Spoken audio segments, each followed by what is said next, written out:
Hello, today I'm going to give you the lowdown on my experience with menstrual cups. I don't have a lot of experience with menstrual cups because I've only been using the Diva Cup when there are several different types, but I do feel like I'm able to review it since I've been using it for over a year now, and I've kind of converted a couple of people or convinced some people to give it a try, so I thought why not introduce it on my channel. And I thought that it would gross some people out, but that's a risk I'm willing to take. The Diva Cup. This is size 1. There are two sizes of the Diva Cup. One is for pre-birth, 2 is for after birth, and I'm pre-birth, so I'm type 1. And some women cut off the stem, or cut some of it off, and some people leave it just like this, like me. This is how big it is. What else? It's made of silicone, and it costs from $20 to $50, depending on where you purchase it from. But most people would prefer to save money. So if you're wondering where I got mine on Amazon.com for $20. But I also know that drugstore.com sells them and Whole Foods sells them, and I don't know of any other store, but I'm sure they're out there. That sounds pricey, perhaps, compared to pads or tampons, and it is more expensive, but the thing about Diva Cups, one of the pros, and it's not a perfect product, but definitely one of the pros is that people have their Diva Cup for, some women have their Diva Cup for up to 5 years. So I think it lasts between 3 to 5 years, and I've had mine for over a year now, and it's working just fine. So it's about spending $20 to $50 for years, and only using this, and not having to buy anything else. How it works. This collects your menstrual flow in the cup. In a cup, it's an actual cup that you insert into your vagina. And that sounds terrifying to some people. It just sounds a little uncomfortable, but I'm here to tell you that it's not that uncomfortable. It's not uncomfortable at all. Actually, you should actually be able to feel it less than you can feel a tampon. This is not too big for you. I promise it's not too big for you. The vagina is designed to stretch, and it comes back to its original, it comes back. It doesn't stay stretched out. And this is not painful, once again. There are a lot of different ways to insert it. The way I insert it is by folding it in half once, and then folding it in half a second time, and then holding on to the top and inserting it like this. Another method that I've used in the past, but found to be too much trouble, was the punch-in method. So I would punch in one side of it into the cup, and then press the remaining sides inward, so it would end up looking like this. So it looks kind of similar, but the point is, you're not just shoving this up there, you're folding it, and then once you insert it, and it's in far enough for the stem to be inside, right at the opening, then you can let it go, and so it opens back up once it's inside. You have to make sure that it before you pull up your pants and wash your hands, that it's open fully, because sometimes it opens only partially, and so to make sure you have a seal, yes, you're gonna have to do some finger work. What I personally do is I first rotate it, and then rotate it 360 degrees, which is actually not as simple as that sounds, but sometimes rotating it 360 degrees brings a seal.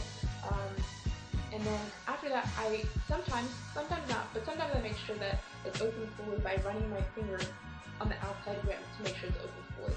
And I thought at first that I wasn't going to have enough space to do that, but there's enough space. If those two methods don't work, what I usually do is I pull it out partially again, and I squeeze my Kegel muscles while doing this. While pulling it down, I squeeze my Kegel muscles, and then I usually push, and while I'm pushing, I push it back up, and that usually does the trick. But all of that is just to make sure that you don't leak, because that would defeat the purpose of the Diva Cup or the menstrual cup.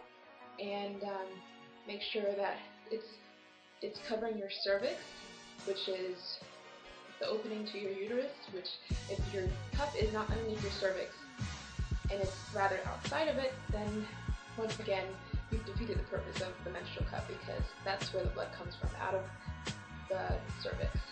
It holds a lot. Maybe it doesn't look like it. And it is small, small enough to fit in your vagina, but it is big enough to do the job. And depending on your flow, women with light flows, please just go out and get this. Just do yourself a favor, go out and get this. Women with heavier flows, you have a little more thinking to do.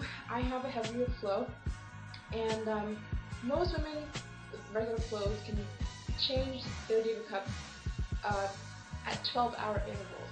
So basically, you can wake up, take a shower. I like to take a shower, and then while the water's still running, squat and take it out, and run the blood down the drain, and wash it with some soap and water, and then reinsert in the shower, and then I can leave it in all day on days that my flow is lighter than usual. But on my heavy days, sometimes I have to change my cup every 6 hours or so. So the reason I still use this in comparison to the other options is because it's good for swimming, it's painless, it's cost effective, it's more environmentally friendly because you don't have to throw anything away, and so you're not creating any waste besides blood that's going into the toilet. A lot of women worry about what to do if they're out in public, like how do they change their Diva Cup, or how do they clean their Diva Cup when they're in public.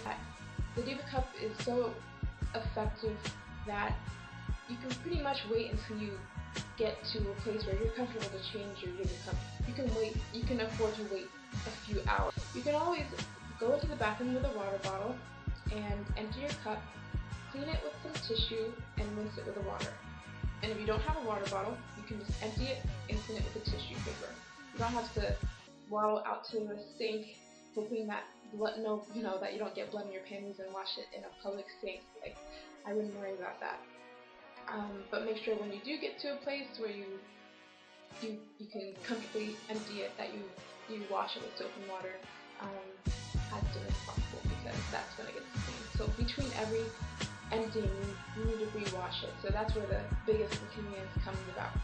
But you don't have to change it that often depending on your flow. Taking out the Diva Cup sounds like a big mess, but it's not. First of all, I have yet to spill my Diva Cup all over the place. I'm not the most coordinated person in the world, but it's not really that hard to keep the blood in the cup when you take it out. I don't recommend yanking it out, because if there's a seal around the rim, like there should be, that's going to be kind of painful just to yank it out. So what I do is I pull, using the stem, I pull out just the first fourth of the cup, and I squeeze it just a little bit so that I can break the seal. But not enough that the liquid inside will just wash over. And then, like this, I just pull it out from there and empty it. And that's it. This does require some practice, but the good part about that is you can practice with the Diva Cup before you get your period. Practice the insertion and the removal, and just feeling it out, see if it's for you. And even if you want to practice even while you're on your period, I recommend panty liners, which won't completely defeat the purpose of having a Diva Cup. Panty liners are like a thin, small versions of pads. I have one they're this thin, so they look like pads, but they're definitely less burdensome and diaper feeling than pads. And that's for any leakage that you might suffer when you aren't as experienced using a cup. And that's about it. This might sound really scary, but my motto is, if it's good for the environment, if it's good for your pockets, if you feel cleaner, there's no odor, if it's more, no one will know you're on your period, basically, but you. I say why not try it before nocting it. But at the same time, I'm not going to force you to buy this. I'm not being paid to endorse this product. I'm just a pretty satisfied consumer, and it's amazing how many women have never heard of this. So I hope that I've informed someone. Now you know that there's something else that you can use besides tampons and pads. Have a great day.